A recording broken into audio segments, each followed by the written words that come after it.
देखो से मोर कहबार किसी ना एटा विधानसभा रे पारित होईची एवं गोटे अधिनियम रे परिवर्तन अणाई जहाँ सर्वसम्मत क्रमे होईची एवं विशेष करके जहाँ सैलरी कमिटी जो कमिटी तैयारी हेतला मानवर विधायक उदलंकर अध्यक्षतार से कमिटी रे सबु दलर सदस्य माने थिले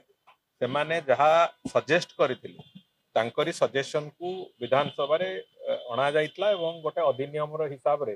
ताकू जार तार अमेंडमेंट्स जहाँ थिला ताकू सेया करा जाइची एवं सेथिरे आलोचना करने को भी पर्याप्त सुविधा थिला सेथिरे विभिन्न राजनैतिक दलर समस्ते सेथिरे आलोचना भी करिचन तेणुकरी से सबु दृष्टि को देखा गले जो कथा को गोटे परिवर्तन हिसाब से आनीचंती जदि सेथिरे कहार थिला किछि सेथिरे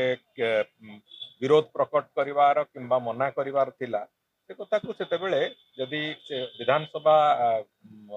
सामने से कथा को उपस्थापन करितांते से कथार हुए तो किसी गोटे गुरुत्व रही था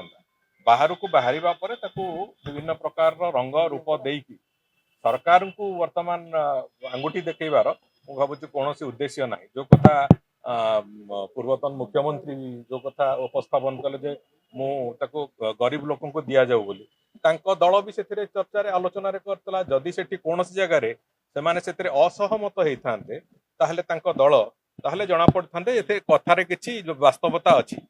थरे विधानसभा फ्लोर रे कौन कथा न उठे विधानसभा फ्लोर रे एभली एक मत को सम्मति देकी बाहर आसिकी राजनीति करने भाया हिपोक्रासी अंततः राजनीति में न होगा उचित।